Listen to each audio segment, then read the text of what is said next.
굿모닝 초대석, 오늘은 한반도 미래연구원장인 이용섭 전 국회의원과 함께합니다. 안녕하십니까? 예, 안녕하십니까? 한 석 달 다 된 것 같습니다, 뵌 지가. 예, 이제 육사 선거가 끝난 지 이제 한 80여일 지난 것 같습니다. 네. 육사 선거 끝나고 이제 뜸하셨는데 그동안 어떻게 지냈는지 궁금해 하시는 분들 많으실 것 같아요. 말씀 좀 해주시죠. 예, 제가 되돌아보니까 20대 초반에 이제 공직에 들어간 이후에 그냥 좌우 살피지 않고 일만 하면서 한 40여 년 동안 숨가쁘게 달려온 것 같습니다. 근데 이번에 우리 광주 시민들께서 저에게 천금 같은 휴가를 주셨다고 생각을 합니다. 그래서 과거에 제가 부족했던 일에 대해서 자성도 하고 또 앞으로 어떻게 살아갈 것인가에 대해서 고민도 하고 있습니다. 다만 지금 생각해 보니까 우리 광산 구민들께서 재선 국회의원으로 뽑아주셨는데 도중에 의원직을 사퇴한 일도 참으로 죄송한 일이고 또 시장 선거 나왔을 때 더할 나위 없이 성원해 주셨는데 제가 여러 가지로 부족해서 뜻을 못 이룬 것도 참으로 죄송하다고 생각을 하고요.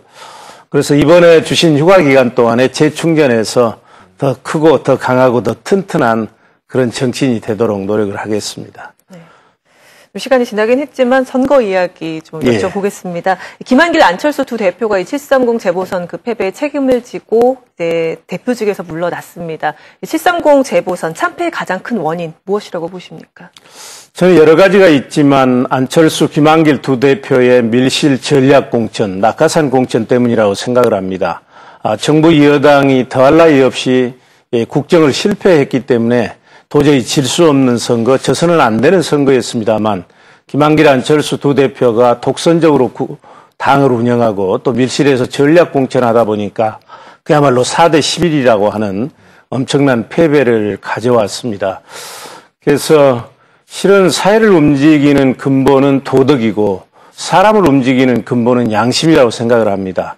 그러나 이번 전략 공천은 그런 도덕도 양심도 없는 공천 폭거였다고 생각을 하고 특히 이제 광주 시장 선거나 광주 광산을 지역구 그리고 동작 이런 데서 낙하산 공천이 전국적으로 나쁜 영향을 미쳐서 이런 결과를 가져왔다고 생각을 합니다. 네, 뭐 새정치연합 쪽 상황도 그렇습니다만 이번 재보선에서 또 괄목할 부분이 순천 곡성의 이정현 의원, 새누리당 의원 당선된 부분일 겁니다. 그래서 이 의원님께서 보실 때 이걸 어떤 의미를 갖는다고 생각을 하시는지요?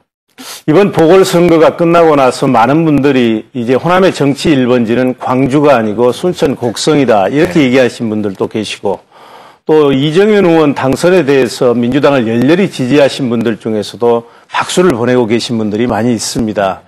이런 것을 보면 저는 민심이 변화하고 있다.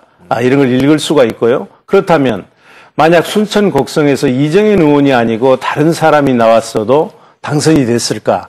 그건 아니지 않겠습니까? 이런 면에서 보면 이정현 의원의 선전과 그리고 진정성이 통한 면이 있다고 생각을 합니다. 문제는 이제 2016년 총선에서도 이런 현상이 나타날까 하는 거 아니겠습니까?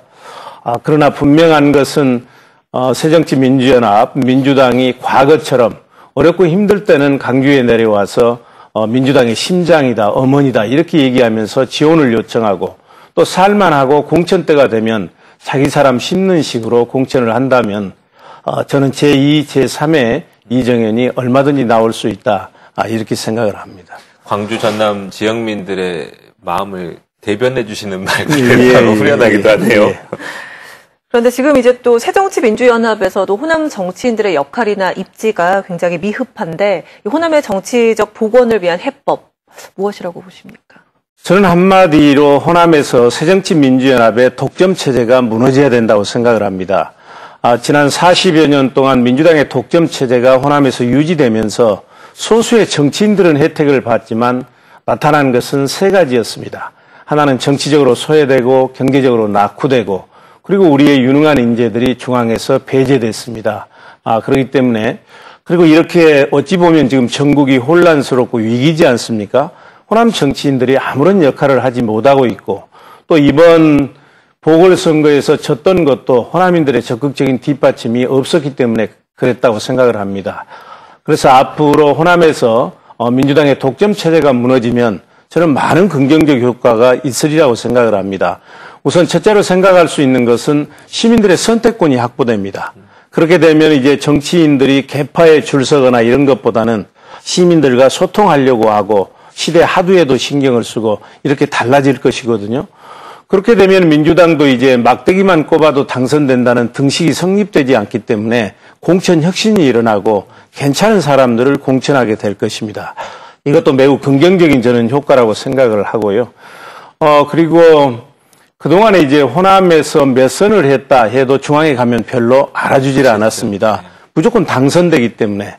그러나 앞으로는 치열한 경쟁을 통해서 당선이 되면 호남 정치인들의 정치력이 올라갈 것이고 가장 중요한 것은 저는 지역주의가 완화될 것이라고 생각을 합니다. 지난 대통령 선거가 우리에게 줬던 교훈은 아무리 호남인들이 똘똘 뭉쳐도 아무것도 할 수 없다는 그런 교훈을 주었습니다. 그렇기 때문에 우리 강주에서부터 지역주의가 무너지면 영남 대구에서도 시차는 있지만 무너질 것이고 그렇게 되면 이제 호남에서도 큰 정치인들이 나올 것이고 대권 주자도 나올 것이고 그리고 이제 정치적으로 소외되는 것도 극복이 될 것입니다. 네. 정치 얘기 계속하고 있는데요. 좀 듣다 보니까 지금 현재는 무소속 이시지 않습니까? 근데 좀 너무 신랄하게 말씀하시는 거 아닌가 하는 좀 걱정도 드는데 앞으로 그 정치 활동 계획 간단하게 좀 정리 좀 해주시죠. 저는 당분간은 정치 활동은 좀 자제하려고 생각을 합니다. 제가 실은 면단위 중고등학교인 학다리 중고등학교를 나오고 지방대학인 전남대학을 나와서 중앙에서 큰 일을 할 수 있었던 것은 뭐 제가 그렇게 잘나서 그렇겠습니까? 그것은 고향민들이 적극적으로 성원해 줬기 때문에 가능했다고 생각을 합니다. 그래서 당분간은 좀 정치 활동과는 거리를 두고 지역 발전 그리고 어렵고 힘든 서민들과 함께 보내려고 하고요. 그래서 복당 문제도 당분간은 정치권의 이 변화 추이를 봐가면서 결정할 것이고요. 그리고 많은 분들이 16대 총선 어디서 출마할 것이냐 이렇게 묻는 분들이 많이 계시는데 그것은 내년 하반기 이후에 가서 결정을 하고 지금은 지역에서 봉사하는 쪽에 더 전념을 하겠습니다. 뭐 다른 정치 입지자분들이 걱정을 많이 하시더라고요. 네. 그럼 이제 정치 얘기는 여기까지 하고 최근에 한반도 미래연구원을 창립하고 또 원장직을 맡으셨는데 한반도 미래연구원 어떤 일을 하실 계획입니까?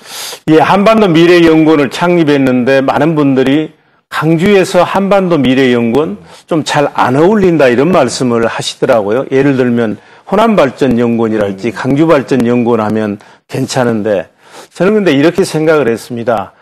충무공 이순신께서 호남이 없었더라면 나라가 없을 것이다. 우리가 잘 아는 양무호남 시무국가란 얘기를 했던 것처럼 나라가 어려울 때마다 호남은 이 역사의 물꼬를 제대로 돌렸습니다. 근데 어느 때부터인가 우리 호남이 발전의 동력이 되는 것이 아니라 발전의 걸림돌이 되는 것처럼 이렇게 비춰지고 있거든요. 과거의 역사를 통해서 보면 호남이 나라 발전에 중추적인 역할을 했는데 그 역할을 해줘야 호남도 발전하고 대한민국도 발전할 수 있다고 본 것이거든요. 그래서 제 생각은 호남의 부흥을 통해서 대한민국의 재도약을 한번 이끌어내보자 하는 그런 마음으로 여기서 한반도 미래연구원을 발족을 시켰습니다. 그리고 오늘 이제 창립 강연으로 김영란 전 대법관 초청 강연을 준비하셨잖아요. 뭐 김영란법으로도 유명하신데 그 오늘 소개 좀 간단히 좀 해주시죠. 오늘 오후 6시에 김대중 센터에서 김영란 전 대법관을 초청해서 한반도 미래연구원 창립 기념 초청 강연회를 갖습니다. 많은 시민들께서 참여해서 힘을 보태주시기를 부탁드리고요. 제가 이제 김영란 대법관을 초청한 데는 이유가 있습니다. 우리 한반도 미래연구원이 추구하는 가치가 공정한 사회, 정의로운 나라를 건설하는 겁니다. 실은 지금 대한민국이 위기입니다만 그것은 공정과 정의가 사라지고 있기 때문이고 이러한 이제 공정과 정의를 가장 상징적으로 잘 나타내는 분이 누구일까를 생각해 봤어요. 근데 아시는 것처럼 김영란 전 대법관은 국민권익위원회에 계실 때 부정청탁 방지법을 2년 전에 발의를 했고 정부가 이제 1년 전에 국회에 제출을 했는데 국회에서 심의조차 안 하고 있습니다. 그래서 이 국회에서 빠른 처리를 촉구하기 위해서 이번에 김영란 대법관을 초청을 했습니다. 네. 의원님 더 많은 얘기 듣고 싶고 한데 오늘 또 생방송에다 여기까지 잡고요. 다음에 또 뭐 좋은 일 있으실 때 또 찾아뵙겠습니다. 오늘 말씀 감사합니다. 감사합니다.